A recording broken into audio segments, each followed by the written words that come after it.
Hello and welcome to another edition of The Week That Was, a weekly program on which we review the headlines of the week. This week too, we take the headlines from Herald, the Voice of Goa. In the first headline, in the page 1 anchor, we have a headline which says, Independence in Goa planted by forces who want to divide and cannot fight straight. Now, there are some very strong adjectives which are used, that independents are like suicide bombers who want to destroy at all costs, and they are masterminds who plan the attack, and Goa's ruling dispensation is actually using independents to do this. Now, there are three ways in which these independents act. One is they contest at the behest of the political parties. The second is they are actually the de facto candidates of the political parties. And the third function they perform is that of cutting into votes. Yes, of course. At the onset, there is a caveat that I must place before people. Is that, look, independents have every right to contest. So anybody contesting as an independent should not prima facie be viewed with suspicion. But Goa is a different kettle of fish altogether. So what happens is, over the years, one has seen the role that independents have played. And you cannot blame the independents per se, but independents, unfortunately, in many cases in Goa, have become pawns in the hands of political parties who use independence, fielding of independence, as a very effective political strategy. They fall prey to the political. They fall prey to it, and these independents are fielded for two or three reasons, as you had mentioned.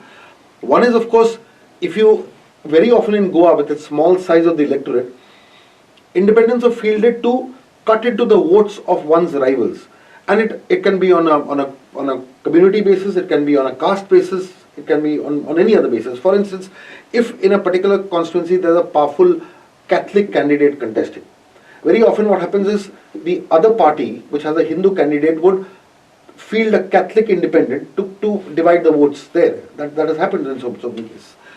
So this has also happened in these elections. One cannot but accept the fact that this tactic has been followed in many constituencies, especially constituencies in South Goa and Salsett in particular. Yeah.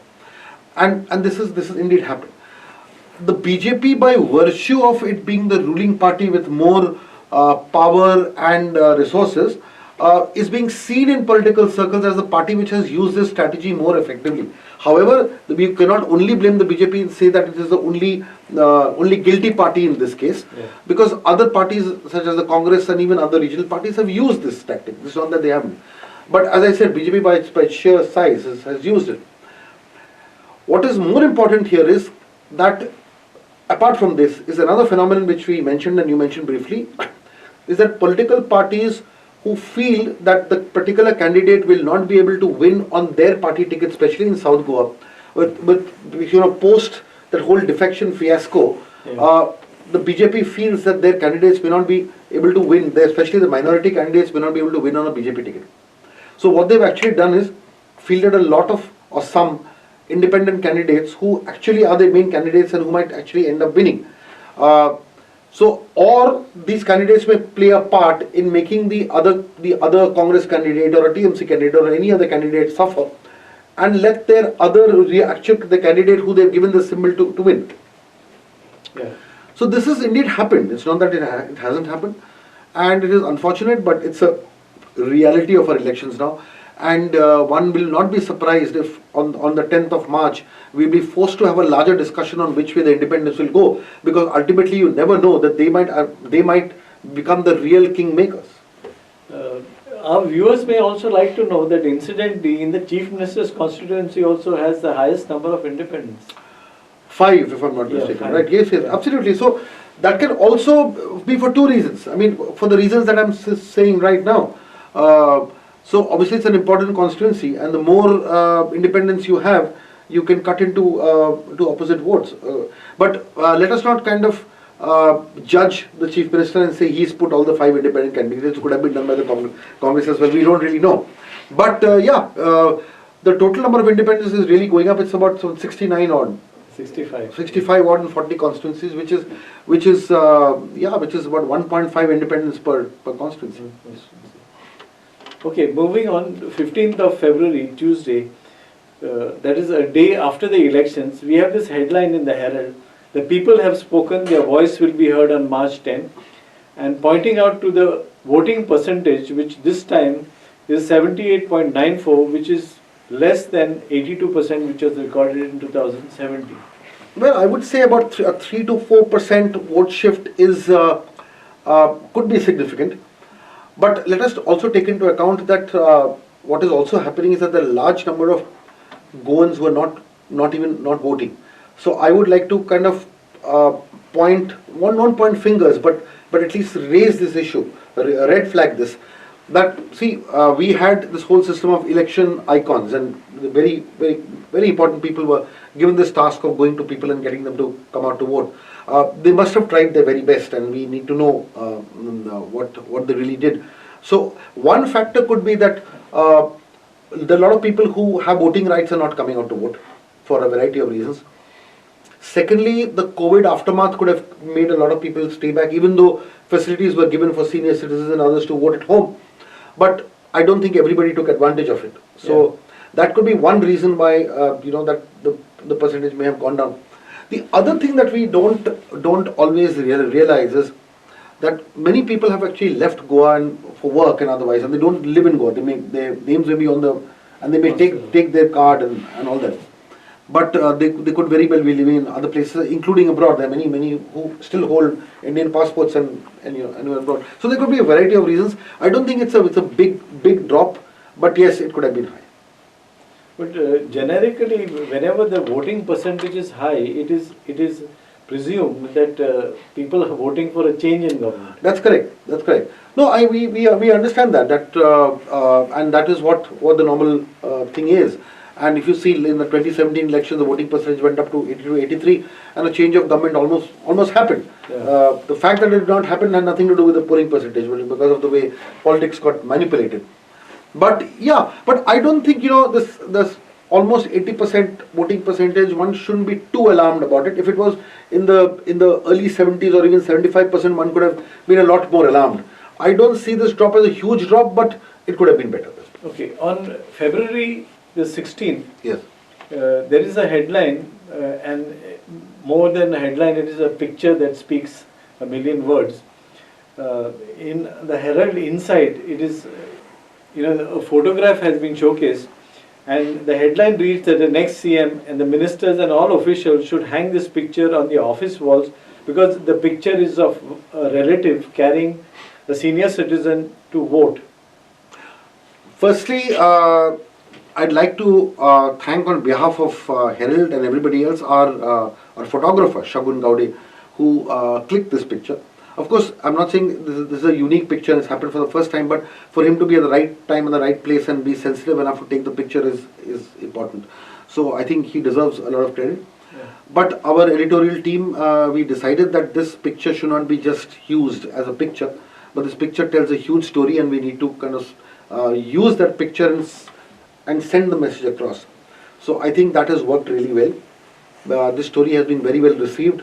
Not just the picture, but the fact that we've told everybody, we've told ministers, we've told the Chief Minister to see that when you put a picture of this, and if Dr. Freddy, I can request you to put this up and towards the camera maybe, so that if one can zoom into this. This is the picture of this younger girl, probably lifting her mother. It could be her aunt as well, but in all likelihood her mother, senior mother too, and she's taking her to the booth. Though of course one could have said that she could have voted at home and all that, but let's keep all that aside. But the very fact, her effort cannot be discounted. The fact that she's gone all the way to the booth, carrying her mother, who's obviously frail, and she has mobility issues, and you can make that out. The fact that she was taken to the booth in that kind of a manner shows the spirit of the people, the never say die spirit, the spirit which kind of invokes that sense of duty that they have, and also that sense of belonging, and the sense of right and wrong, that unless you go and cast that vote, you have no right to expect the government to fulfill its duty. But when you do that, you have a right to demand service from the government. Yeah. And everybody is a government servant, and the government servant does service. It serves. So this picture is very telling, and it should tell every policy maker, every legislator, every minister, every bureaucrat, that they are there in service to serve people like this elderly lady who staked it all to come and cast a vote. So, and I'm glad. I must also thank the Honorable Governor who called up our editor and thanked him. He said he's going to write this story in Malayalam, his native language, and send it to people in Kerala, which was thing. I also learned from you that the Chief Minister apparently also tweeted. So that is also a welcome sign. As long as the elected representatives understand this, I think we would have played our little part in invoking that awareness. Fantastic. So on February 17, we have another headline where there was a helipad which was constructed at Mapsa for a VVIP visit. In fact, the visit happened, but the helipad was not used. In fact, what happened was that there was a destruction of the farmlands and there was no compensation paid. In fact, it caused a lot of financial loss to the farmers. And the second story is on February 18th, which talks about a field which has been legally converted, as we can use the phraseology legally converted, but again it sounds the death knell for agriculture because there is a petrol pump which has been sanctioned to be constructed in this field. Let's take both the stories and club them because it broadly covers the same issues. As you mentioned, the helipad that was constructed almost overnight, in 24 hours, the helipad was constructed. Undoubtedly, it was for a very, very important VVIP visit. And the government is well within its rights to do that. Nobody is questioning that. But the point is that these visits don't happen overnight. They are planned visits. And the government must first ensure that whatever security measures that they need to take, it should be taken with minimum disturbance to daily life and people's lives and livelihood. Now, when you suddenly decide to run or construct a helipad through somebody's fields, it's like saying that you have a right to break somebody's house and create a passageway overnight. For these kind of visits. But there has to be some basic sensitivity also, because a field is not just a field. It's that person's earning source, livelihood. They can turn around and say that these fields are not cultivated for a very long time. But these are decisions that the cultivator takes. Okay. Also, we know that out of the space that was used for this helipad, there was also a nursery, and there was somebody earning regularly from that nursery. We also heard that there were wells inside that spot, actual water wells. Those wells were also filled with cement to make a gazebo there. These are all voices that we've got from the ground. We've not independently verified it, but our teams went there and saw those things. But we need to kind of understand that we spoke to the locals who actually got affected. The point being that if there is an alternate way to do this, why not do this? We also understand that there was a lot of space near the Mapsa bus stand or at the Mapsa bus stand area that could have also been used because there was a public space. So the first choice should be the usage of a public space. Then you get into private spaces. The same thing one would say is of this petrol pump that has happened in Kalangud. Now, we are not questioning the legality of that petrol pump, because what has happened is the whole thing has been legally orchestrated in a manner that would give this whole project a very tight legal shield. So it is not illegal at all. Now, why is it not illegal? Because the PDA has passed it. The PDA would have earmarked that area for petrol pump construction. There would be an adequate zone change, because of which, and the panchayat would obviously not oppose because all other boxes are ticked. So the panchayat should raise certain objections, because the panchayat should have raised objections saying that, look, if a petrol pump comes over a field, you need to store your fuel, and that's stored underground. Will that have an impact on the adjoining fields? Because it is right in the middle of a field, so there are fields all around it. The petrol pump is like an island surrounded by fields. So if there is any kind of seepage, it's likely to go into the... So one has to look into all this. It cannot be a unilateral decision because farmers are extremely upset. Even if all precautions have been taken, it is totally legit, not only legally but even environmentally and otherwise. They should have taken all the farmers around into confidence and explained to them why it is okay. This is, firstly, it is arbitrary. There is lack of communication, and that has become the bane of all our planning these days. So we also need to commend our colleague Clinton D'Souza for doing these stories. Yes. The helipad one and Yes, absolutely. the one on the Kalamuth fields. Yes, and the next one that you're going to take up as well. And also the Yes. next story with Yes. regard to the February 17th edition, the Yes. lead story, Yes. where the Varka killers have done to death an 80-year-old man, a senior citizen who was Yes. living alone in the house. Yes. See, we don't know who the Varka killers were, of course, but there was very one identifiable killer or killers who, and it's a very sad, shocking story because, for the benefit of our viewers, an 80-year-old man living alone in Varka was killed at about 8 o'clock in the evening, and people just walked into his little cottage in the heart of Varka. This is just 100 meters from the Varka church. It is not even some remote bylane inside. It's 100 meters from the Varka church, one of the most kind of busiest junctions, especially now during election season. There are people talking, there's a buzz. Somebody walks into his house at about 7 o'clock, 8 o'clock and just bludgeons him to death. Of course, we did our investigation. Herald was probably the only newspaper and channel which took this story up. Clinton D'Souza again and his team, they spent the entire day for almost 12 to 13 hours. They were in Varka, speaking to cops, speaking to other people, speaking to locals, and they pieced together this very gruesome story. One of the things that came to light was that this man lived alone. He came back from the Gulf. His daughter got married off and she lives with a husband. Apparently, they're not too much in touch. Again, that needs to be verified. Again, these are just hearsay, but these are just pieces of information that are coming in that need to be ultimately verified by the police. And about a couple of days ago, in fact, on the polling day, some people had come and were taking measurements of his property outside. So we don't know. They could be, see, at this stage, since the investigation is going on, it will be incorrect on our part to throw any angle or any suspicion whatsoever, because that would be wrong. Yeah. But what would not be wrong is to very categorically say that our senior citizens, when the incidents like this happen, they feel extremely vulnerable. Yeah.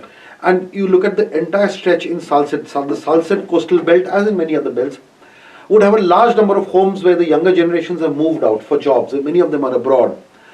Some Portuguese passports and are working in England. So if you look at the whole stretch, Varka, Benauli, Kolwa, Sernabati, Betalbati, the whole belt, right up to Majorda, Utorda, Velsao, Kavelosi, the entire belt would be full of these kind of people of these kind of profiles living there, senior citizens.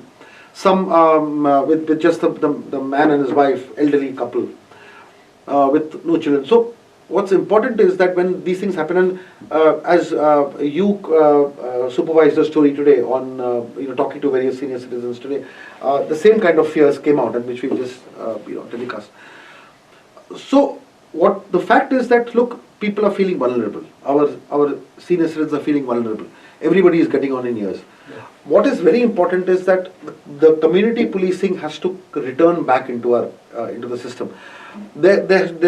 People should periodically check on senior citizens. The police should have this beat system where they could engage people to do that for them.